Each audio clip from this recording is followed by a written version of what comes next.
আসসালামু আলাইকুম। সংবাদে আপনাদের সবাইকে স্বাগত জানাচ্ছি। আমি ফিরোজ তোহা। শুরুতেই আরবে কেবলস সংবাদ শিরোনাম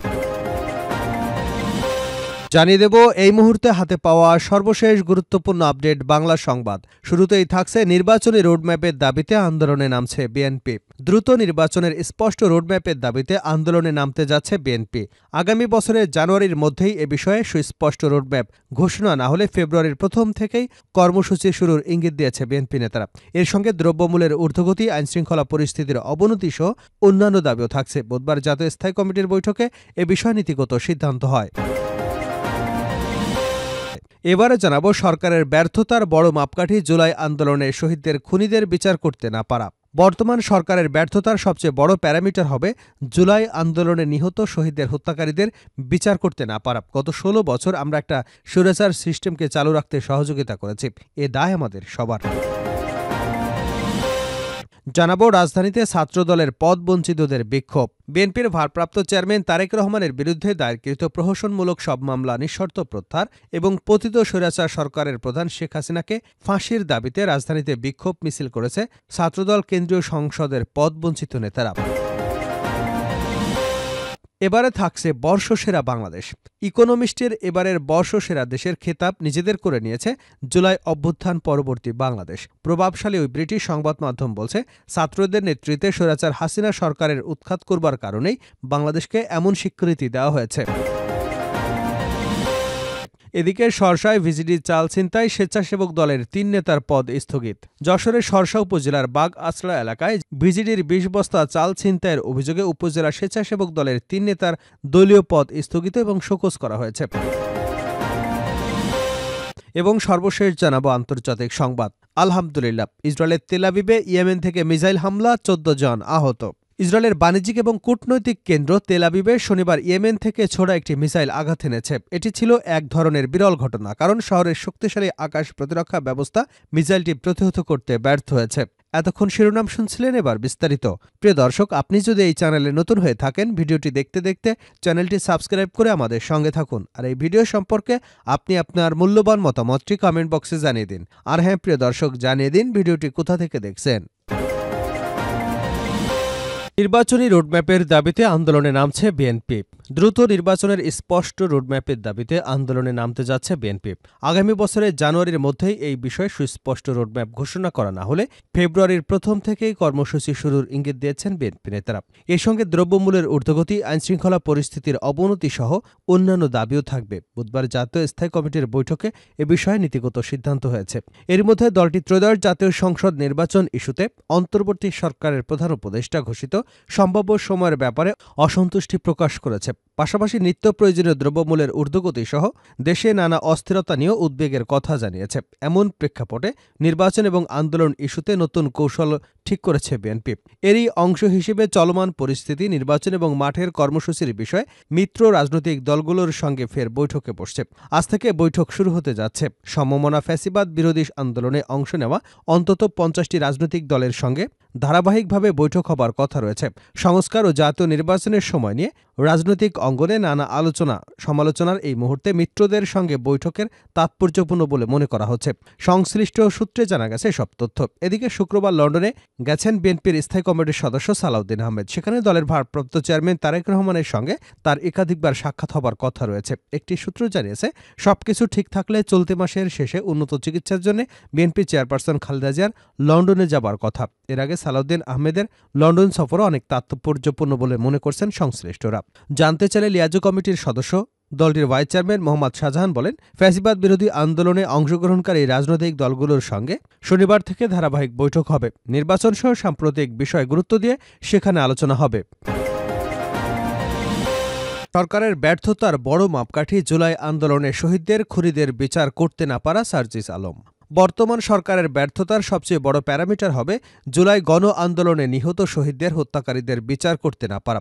গত ১৬ বছরে আমরা একটা স্বৈরাচার সিস্টেমকে চালু রাখতে সহযোগিতা করেছি, এর দায় আমাদের সবার। শুক্রবার সকালে জুলাই শহীদ স্মৃতি ফাউন্ডেশনের সাধারণ সম্পাদক সার্জিস আলম খুলনা জেলা শিল্পকলা একাডেমিতে শহীদ পরিবারের পাশে বাংলাদেশ অনুষ্ঠানে বক্তৃতায় এসব কথা বলেন। সার্জিস বলেন, জুলাই আগস্ট বিপ্লবে নিজেদের কর্মকাণ্ডের কারণে পুলিশের ইমেজ সংকটে রয়েছে। নিজেদের সুনামের সঙ্গে কাজ করে সেই ইমেজ ফিরিয়ে আনতে হবে। আন্দোলনে যারা রাজপথে শহীদ হয়েছেন তাদের হত্যার বিচার করতে হবে। তিনি বলেন, পুলিশ চাইলেই সবকিছু করা সম্ভব। তাদের প্রভাব মাঠ পর্যায়ে সবচেয়ে বেশি থাকে।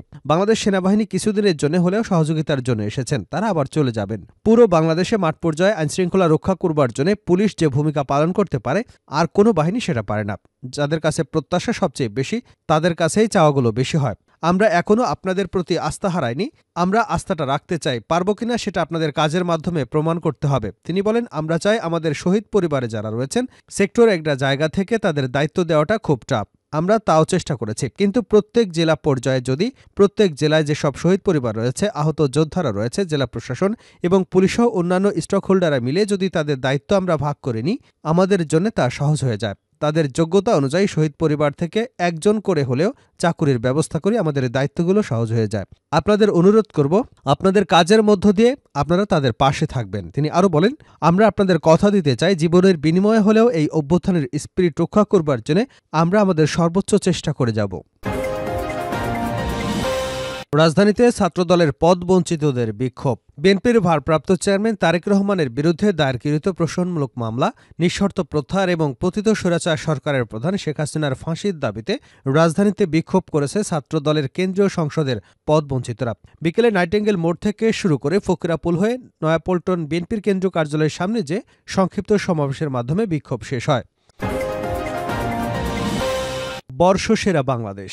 ইকোনমিস্টের এবারের বর্ষসেরা খেতাব নিজেদের করে নিয়েছে জুলাই অভ্যুত্থান পরবর্তী বাংলাদেশ। প্রভাবশালী ওই ব্রিটিশ সংবাদ মাধ্যম বলছে, ছাত্রদের নেতৃত্বে স্বৈরাচার হাসিনা সরকার উৎখাত করবার কারণেই বাংলাদেশকে এমন স্বীকৃতি দেওয়া হয়েছে। জুলাই আগস্ট গণ আন্দোলনের অংশীজনরা বলছেন, এই আন্তর্জাতিক স্বীকৃতিকে তারা জনগণের কাছে ফিরিয়ে দেবেন। আর স্বীকৃতি ধরে রাখতে বাংলাদেশের প্রশ্নে ঐক্যবদ্ধ হবার কোনো বিকল্প দেখছেন না বিশ্লেষকরা। এই স্বীকৃতির ভেতরে সরকারের জন্য শঙ্কার বার্তা রয়েছে বলেও মত তাদের। দ্য ইকোনমিস্ট বলছে, আমাদের বিজয়ী বাংলাদেশ, যে দেশ একজন স্বৈরাচারকে উৎখাত করেছে। গত অগাস্টে শিক্ষার্থীদের নেতৃত্বে রাজপথে বিক্ষোভের মুখে ১৫ বছর ধরে ১৭.৫ কোটি মানুষের দেশ শাসন করা শেখ হাসিনাকে ক্ষমতাচ্যুত করা হয়। রাজনৈতিক পট পরিবর্তনের কারণে বাংলাদেশকে বর্ষসেরা স্বীকৃতি দিয়েছে ইকোনমিস্ট। আমাদের বিজয় বাংলাদেশ, তারাও এক স্বৈর শাসককে উৎখাত করেছে। গত অগাস্টে ছাত্রদের নেতৃত্বে রাজপথের আন্দোলনে শেখ হাসিনাকে ক্ষমতাচ্যুত করা হয়। তিনি গত ১৭.৫ কোটি মানুষের দেশটিকে ১৫ বছর ধরে শাসন করেন। দেশের স্বাধীনতার একজন নায়কের কন্যা তিনি। একসময় দ্রুত অর্থনৈতিক প্রবৃদ্ধির নেতৃত্ব দিয়েছেন, কিন্তু পরে দমন পীড়ন শুরু করেন, নির্বাচনে জালিয়াতি করেন, বিরোধীদের কারাগারে ভরেন এবং আইনশৃঙ্খলা রক্ষাকারী বাহিনীকে বিক্ষোভকারীদের উপর গুলি চালানোর নির্দেশনা দেন। আর তার আমলেই বিরাট অঙ্কের অর্থের আত্মসাৎ করা হয়। ছাত্র জনতার হাত ধরে এই অর্জন এসেছে বলে মনে করেন বৈষম্য বিরোধী ছাত্র আন্দোলনের মুখ্য সংগঠক আব্দুল হান্নান মাসুদ। তিনি সময়ের আলোকে বলেন, আমরা সাহস দেখিয়ে বিপ্লব ঘটিয়েছি, সেই বিপ্লবী সত্তাকে স্বীকৃতি দিয়েছে। আমরা সবাই মিলে ফ্যাসিবাদকে পালাতে বাধ্য করেছি বলে এত বড় অর্জন এসেছে। ইকোনমিস্ট তাও উল্লেখ করেছে। আমি মনে করি এই অর্জন বিপ্লবের মান বাড়িয়েছে। জুলাই আগস্টের বিপ্লবকে বিশ্ব স্বীকৃতি দিচ্ছে। নানা কারণে নিঃসন্দেহে এর গুরুত্ব অনেক। এটাকে ধরে রাখতে হলে ঐক্যবদ্ধ হবার কোনো বিকল্প নেই। নতুন বাংলাদেশ বিনির্মাণে ভেদাভেদ ভুলে কাজ করতে হবে সকলকে। গণতান্ত্রিক, দুর্নীতিমুক্ত এবং ভবিষ্যৎ ফ্যাসিবাদ মুক্ত বাংলাদেশ গঠনে এই অর্জনকে ধরে রাখতে হবে। ষড়যন্ত্র এবং শত্রু পক্ষ নিয়ে সতর্ক থাকতে হবে।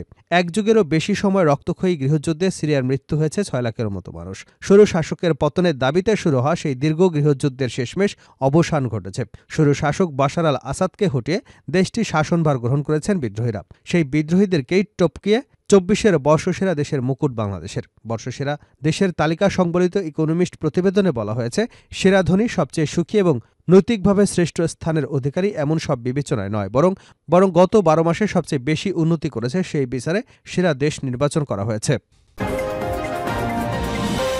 করছে আন্তর্জাতিক সংবাদ দিয়ে। ইসরায়েলের তেল আবিবে ইয়েমেন থেকে মিসাইল হামলা, ১৪ জন নিহত, ১৪ জন আহত। ইসরায়েলের বাণিজ্যিক এবং কূটনৈতিক কেন্দ্র তেল আবিবে শনিবার ইয়েমেন থেকে ছোড়া একটি মিসাইল আঘাত এনেছে। এটি ছিল এক বিরল ঘটনা, কারণ শহরের শক্তিশালী আকাশ প্রতিরক্ষা ব্যবস্থা মিসাইলটিকে প্রতিহত করতে ব্যর্থ হয়েছে। ইসরায়েলের সামরিক বাহিনীর মতে মিসাইলটি তেল আবিবের দক্ষিণে জাভা এলাকাতে আঘাত এনেছে এবং সেন্ট্রাল ইসরায়েলের সাইরেন বাজানোর কিছু সময় পর আকাশ প্রতিরক্ষা ব্যবস্থা মিসাইলটিকে আটকাতে ব্যর্থ হয়। ফলস্বরূপ এই হামলায় ১৪ জন আহত হয়েছেন। এমনটাই জানিয়েছে ইসরায়েলের মেগান ডেভিড অ্যাডাম জরুরি সেবা। তেল আবিবের এই ধরনের হামলা বিরল, কারণ শহরের আকাশ প্রতিরক্ষা ব্যবস্থা খুবই শক্তিশালী। তবে গত বৃহস্পতিবার ইসরায়েলি সামরিক বাহিনী ইয়েমেন থেকে ছোড়া আরেকটি মিসাইল প্রতিহত করতে ব্যর্থ হয়, যার ফলে তেল আবিবের কাছে একটি স্কুলের ক্ষতি হয়েছে। এছাড়া নভেম্বরে হিজবুল্লাহ